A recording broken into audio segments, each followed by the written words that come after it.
What's going on, guys? Your boy Foots the King. As always, thank you guys for liking, sharing, and subscribing. This isn't a dead period. It's a deep dive period. Had John Machota on the show today. We talked about the 10 most important Cowboys for this up-and-coming season. It's a really good discussion. You guys make sure that you guys, if you are reading, you guys are into the reading. I know this is visual, but if you guys like to read, make sure you guys subscribe to The Athletic and follow John on The Athletic. He does great work for the Cowboys page. And he's become, like I said, it's my cousin at this point. You guys enjoy the show and keep growing with me. I love you all. Peace. At this point, John Machota is basically my cousin. He's family, you know, so just get ready. When he comes to DC, we're probably going to hang. This is my guy. John Machota, how are you enjoying? We're not going to call this the dead period, but how are you enjoying the deep dive period? Selfishly, it's great for me because so I right after the off-season program ended, I went to Michigan to visit family and friends. And so I missed some hot weather here, being up there for a week. And then I'm going back up there for a week before training camp starts. So I'm missing a lot of the really bad part of Texas in the summer. So this has been great for me. But hey, in the business we're in, even with me being on vacation during some of this, I would love to cut in on a day because we got to talk about a new Micah Parsons contract. But yeah. Stephon Gilmore typically don't happen this time right now. Like, you know, Jerry's on vacation, Steven's on vacation. I'm thinking early training camp is probably more likely for that. But hey, if it got done before then, I'm ready to write and talk about it. Hey man, refresh John because we're gonna need those videos. And you know, as my colleague on the Cowboys Collective, it's been awesome kind of getting your thoughts. And if you guys don't know, John Machota writes for The Athletic. He does a great job, and he wrote an amazing article. And if you didn't read it, and if you need to be subscribed, if you didn't read it, he talks about the 10 most important Cowboys this year, right? And kind of knowing who John is, he's not going to put fluff out there, so it's going to be face value. The reason why this article was so interesting to me, John, I'll tell you this.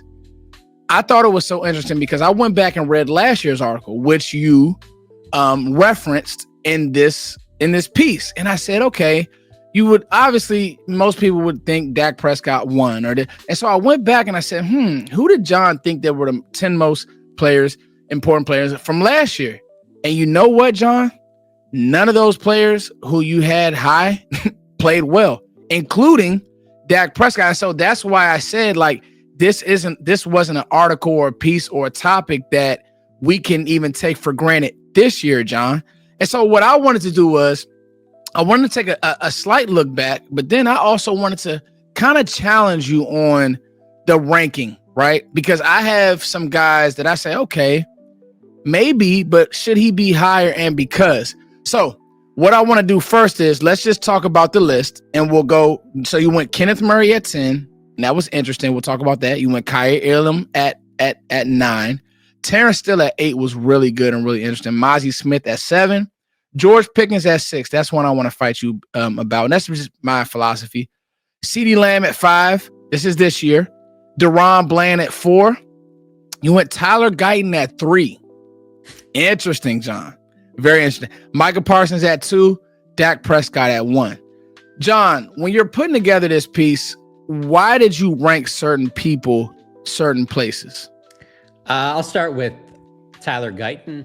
I feel like if that doesn't work out there, then all of a sudden, now you got Tyler Smith potentially moving out to left tackle, and now you're moving things around. And I just don't like, I would rather have an offensive line of solid offensive linemen that play the same 5 spots all season than an offensive line of all like kind of maybe better players, but they're being shifted around throughout the season because somebody's injured or somebody's not performing well in there. So you're moving, like, to get that continuity. I just think it would mess everything up. I think you're at your best if you're at your best this season and in the future if you can keep Tyler Smith, Cooper Beebe, and Tyler Booker. You need that trio, I think, in the middle to be solid. They just show up. They know that's their job. And if you can get one of those two, both tackles would be great.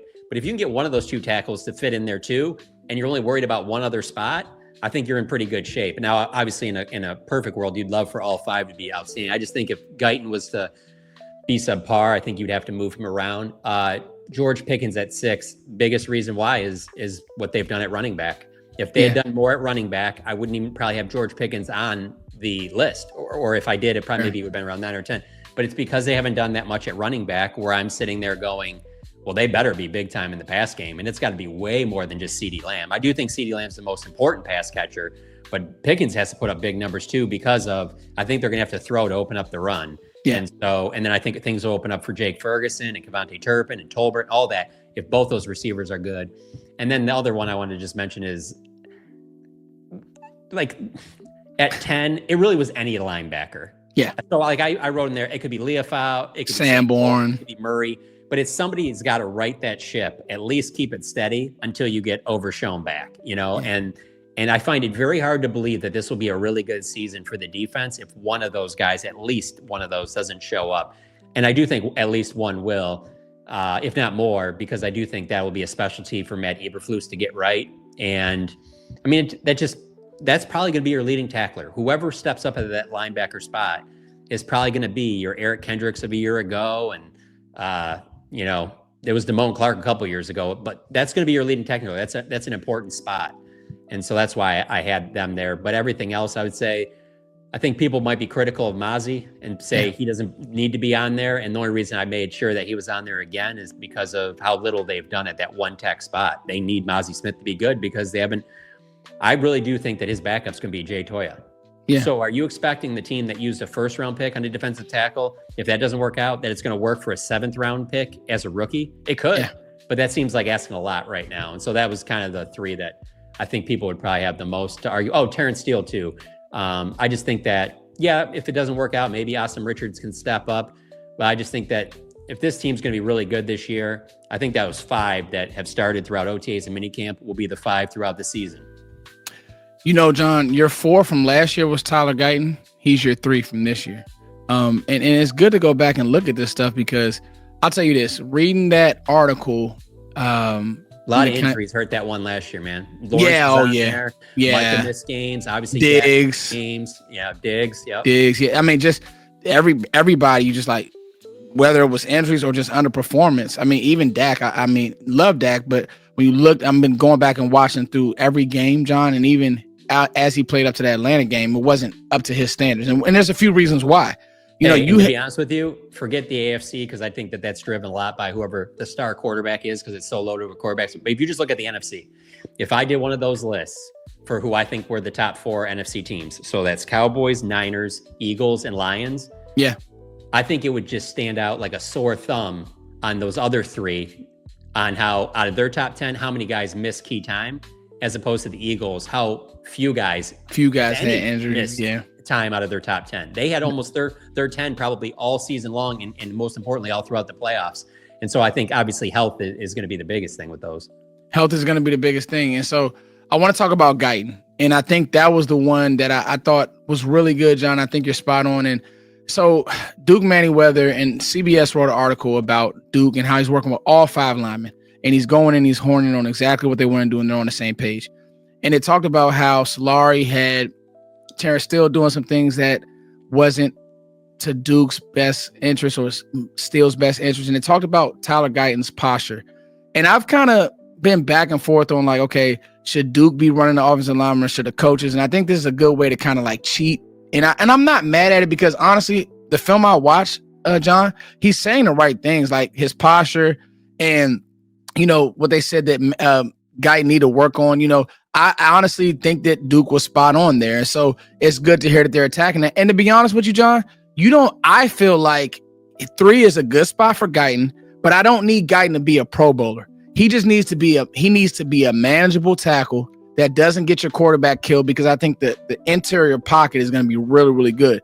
You want, like you said, you don't want to have to do something drastic like put Tyler Smith out there because your lesser running back room, now you can't run the ball the way you want to. I also noticed that you didn't have a running back in there, and I wanted to ask you why. So I didn't really feel like there was one that stood out, and I'll get into more on that in a second, but I also want to say, so I got one of these rosters in front of me. This is like what they hand out like when we're out at the practice and stuff. Yes, sir. And I was doing Machota exclusive, y'all. It's my cousin. So I was doing this like roster ranking the other day, and I was looking at it, and when I was looking at the offensive linemen, I thought it was interesting how for the positions, all but 3 of them have a defined position. Mm-hmm. And the 3 offensive linemen that have more than one position next to them are Cooper Beebe, which is guard center, no surprise. Nate Thomas, guard tackle. To me, it wasn't a surprise only because seeing OTAs and minicamp, Nate was getting run at both of them. That's one of the reasons that I did a 53-man roster recently, and I had Nate making the team because I do think that his versatility is going to be something that keeps him on there.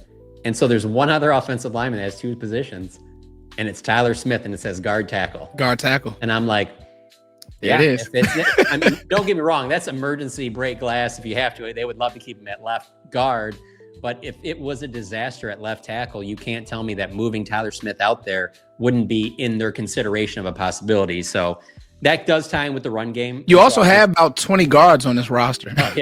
Yeah.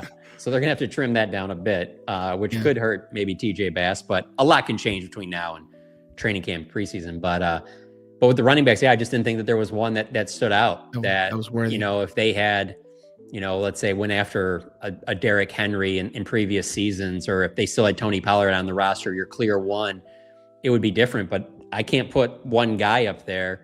I guess you could say, well, you put those linebackers at 10. You could put one of the running backs and just say any of these running backs could be at 10. Yeah, that's fine. You could have done that.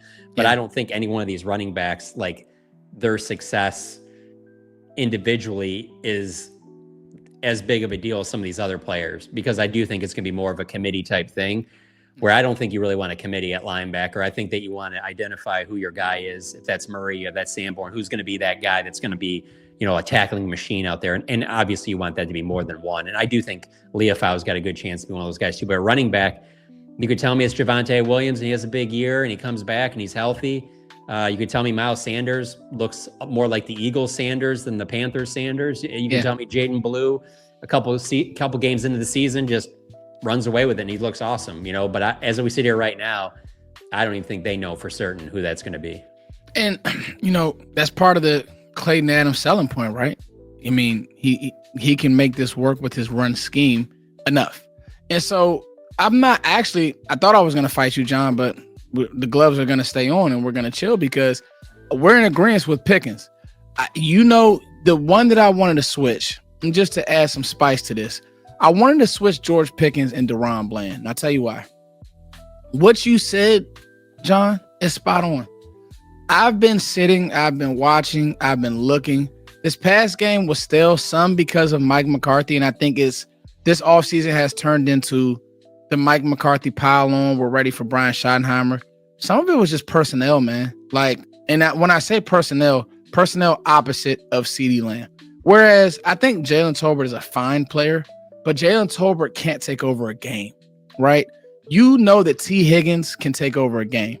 I'm talking about Batman's in the league. That Devontae Smith, if you don't deal with him, he can take over a game. That Jordan Addison at times in Minnesota can take over a game. You don't look at Jalen Tolbert in that way. It's funny because he was 10 on your list last year. So I did my homework for this one, John. I'm coming out swinging. Oh, hey, they don't go get Pickens. Tolbert's on the list again this year. Well, you know what I'm saying? Or it's Turpin or it's another one of those receivers. So yeah, and so my thought is this offense, and I won't say it's quite unfair, but it's quite unfair. Dak has to be good. And I think that Dak will be good, and he looks like he's in great shape. They're locked in. They're doing the stuff at his backyard or wherever they're at. Cool. Where are they at, John? Are they?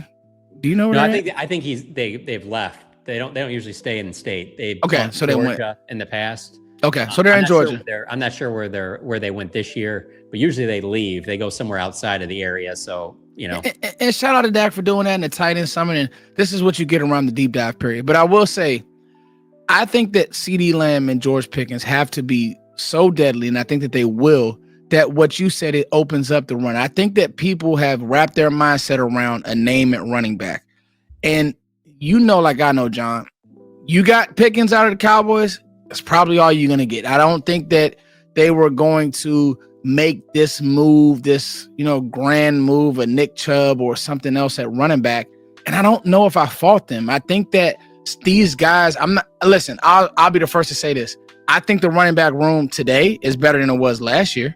And I don't know if that's saying much. It may not be, but I'll take it with the addition of George Pickens with a better offensive line, which you'll have in being able to keep Dak clean up front with Booker and a second year Guyton. So I thought that was interesting. Another one, John, that I thought was really interesting, and this is one that you've been saying throughout all our shows. Kaiir Elam. Kaiir Elam, John, feels like a player that if these corners, Diggs, Revel, aren't ready, or Revel he's still hurt, or if the speed is too much, I feel like the Cowboys trust Elam, and he feels like he's trending the right way. Would you agree? Yeah, and that's kind of why I had him there. Also, because when you just look at that depth chart at corner, he's got the veteran experience that, I mean, he's a former first-round pick. He's a guy that you would expect to at least be a starter, even if he isn't some shutdown corner type. Whereas like with Revel coming back from that knee injury and Diggs coming back from his knee injury, and it's not like Kalen Carson had a good year last year as a rookie. Could he bounce back and have a good second year? Of course. And then there's like Andrew Booth and some other guys. It's like, so after Bland, who's your other corner? And you need at least 3 or 4 good corners. And so I feel like for them to have that, hey, if Diggs comes back and he looks like the best Diggs we've ever seen, that's great. If Revel gets out there and he looks like, there was no issue with the knee, and man, that jump from East Carolina to the Dallas Cowboys was nothing. He's ready to go. Hey, that's great. But it just seems like the gap between playing at a pretty decent to high level is probably higher for Kaiir Elam, just because he's been working with the ones all throughout training camp. He's going to be working with the ones all throughout training camp. He's going to get a lot of opportunities to go against some really good wide receivers that the Cowboys have. And so that's why I had him in there, because I just find it hard to believe, like, if you don't have Kaiir Elam playing well, you're in trouble, because Bland can only play one spot. And so who's filling in those other spots? Now, I think you could bump Kaiir Elam down the list a little bit if they go and sign Stephon Gilmore, because then it reduces the kind of the risk reward type thing there. You got a little bit of a cushion because you have another veteran out there. But as this lineup looks like right now, as it stands today, I mean, and it's funny too, because today I just published our it's like our annual offseason question survey for Cowboys fans. It's got 20 questions in there. One of the questions I asked fans was, if you could get a team-friendly deal done right now with one of these 4 free agents that are going to be free agents next offseason, who would it be? And it was between Pickens. I had Pickens, I had Deron Bland, I had Jake Ferguson, and I had Sam Williams. And I glanced the results. I'm going to the end of the week. I'm not going to publish it until next week. But just on the early results, who do you think's leading right now out of those 4? Again, key part, I did say team-friendly. So I'm not saying you're paying them at the max of their position, but it's going to be a reputable, solid, respectable contract. But out of those 4, who do you think the fans right now have at number 1? I would say George Pickens. I thought it would be too, and it's not. It's Bland. Wow, this fan base does love Bland. They love his hard work. I also think it's because of what else is there. Yeah, that's true. Receiver, you're like, well, I'm still going to have CeeDee Lamb. But at corner, I mean, we've talked about this a lot. Obviously, we like Ravel, and I do think he's going to be a really good player. So I'm not really counting him in this, but like, you don't know what Diggs is going to be after this season, going in years after that. Now you can go and draft another corner, obviously, and maybe you use a first-round pick on it, and you fill that hole or something. But I think part of it might play in with the fans is that a little bit more about wide receiver with having CD as a number 1, where it's like, man, if you lose Deron Bland, you're hurt. Diggs isn't what he was before, man, corner is bad. Yeah, flat out bad, capital B. Man, John, I agree. And I think that you haven't moved off of that stance, John, and seeing him live and hearing the staff talk about him. I mean, this is best, everybody's in the best shape at the time of the year and blah, blah, blah. So we'll see when your feet on the ground at training camp, John. I'm sure you'll be watching for that. And if he gets some stops, if he does some things, maybe it just was a better fit for him being under Matt Eberflus. 2 more I want to touch, John, and I'll let you go. Doing a deep dive on Mozzie Smith, I put out some content and just how Matt Eberflus has done a great job with stopping the run. You have him at 7. I think that's a good space for him, because Matt Eberflus 2 times, it was 21 and 20, has had top 10 run defenses, top 10, I think, at turnovers. He has some really good metrics. So his attention to detail with wanting to stop the run and how they want to play in their philosophy, I think that if Mozzie's on the field, it'll be because he's doing things the right way. And if he's not, it'll be a guy like Jay Toia. But I think the reason why I bring Mozzie up is because Matt Eberflus has actually done more with less at the defensive tackle position. People look at Mozzie and they say, he's a complete bust. I said this. I don't look at him as like he's Tristan Hill. I don't look at him as like he's Taco Charlton. I think even when he's not on the Cowboys, if that time does come, I think he'll still have a career because he's a big body. He's not awful. So that was one that I thought was good. And then this was the one, John, Terrence Steele. We don't talk about Terrence Steele gets no run from anybody, right? Just like put Terrence Steele out there, he's going to be good again. What if he's not, John? And I thought that was really good because if you look at that list last year, it was cliche. It was like, these are the guys and they weren't good and nobody else stepped up. You brought up Nathan Thomas. Is there somebody else? But those were the two for me that I said, John's on to something. We don't talk about Terrence Steele enough, John. And in order for this team to be good, everybody's talking about Guyton now. You better make sure that Terrence Steele continues to ascend because he had a ebbs and flow year last year. And he's a guy he's the veteran guy now. I mean, with Zach Martin being gone, we see the transition into this younger offensive line like we saw Tyron, Frederick, Martin, a decade ago, longer.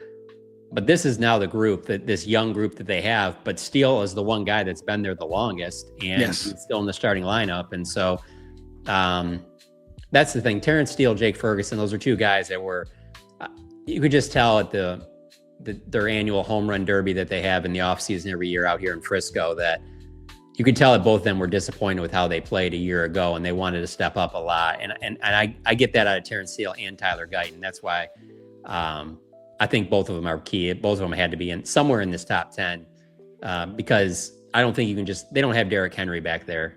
Yes, you have an accomplished quarterback. Yes, you have accomplished wide receivers, but you're going to need this offensive line to be better than it was. And for that to happen, I just can't see a world that it happens without Terrence Steele and Tyler Guyton being better than they were a year ago. Being better than they were, and hopefully the run game and the run scheme. Another thing I was thinking about while you were talking about Mozzie is I just think that Aaron Whitecotton brings so much from a D lineman's perspective and the skins that he has on the wall. I think that really, really helps. So, ladies and gentlemen, John Machota, you guys make sure that you guys go and check out this article. It's a really good read. And then even go check out the one from last year because it adds context to how important these guys are and how they have to play as a unit. You need your guys to be guys. You pay Dak Prescott. He needs to be better than he was last year. I think that a lot of people are scared to say that, and they are, I won't say they're making excuses. I don't think anybody's making excuses for Dak Prescott, but at the end of the day, I mean, if he goes out there and he doesn't look a certain way, this thing could be threatening, blow it up, period. Right? So, at the end of the day, you guys make sure you go check out that article on The Athletic. John Machota, he's a great writer, and you guys will be seeing him on the channel a lot more, and we'll be doing stuff with Cowboys Collective as we get back into the non-dead period, the training camp period. But I want to talk about this article, and I thank you, buddy, for coming on today. No problem, man. Thanks for having me on. Hey, man, as always, thank you guys for liking, sharing, and subscribing. John gets to go back to Michigan. I'm in hot, sweaty, humid Maryland. John's been so humid. It's been rough. We wanted the summer. We wanted it to be nice. Oh, John, it's rough in DC. I know. What is the air? The air is clean in Michigan, right? Yeah, it is. Yeah, it's pretty good there. It's not as. I mean, obviously, it's nowhere near compared to what it is Dallas this time of year. But I've heard that up that way in the East Coast, man, y'all have gotten like at least a 100-degree day so far, haven't you? Like 95, 96. Yeah. I mean, it feels like 100, bro. And when it's so humid, that the air quality. But man, it once we, and you get to go to Oxnard. This is crazy, man. John's the GOAT, guy. So thank you so much for jumping on, John. As always, guys, it's your boy Footster King. Thank you guys for liking, sharing, subscribing. Send this video around. It's not the dead period. It's the deep dive period. This is a great deep dive. Thank you so much, John. Peace.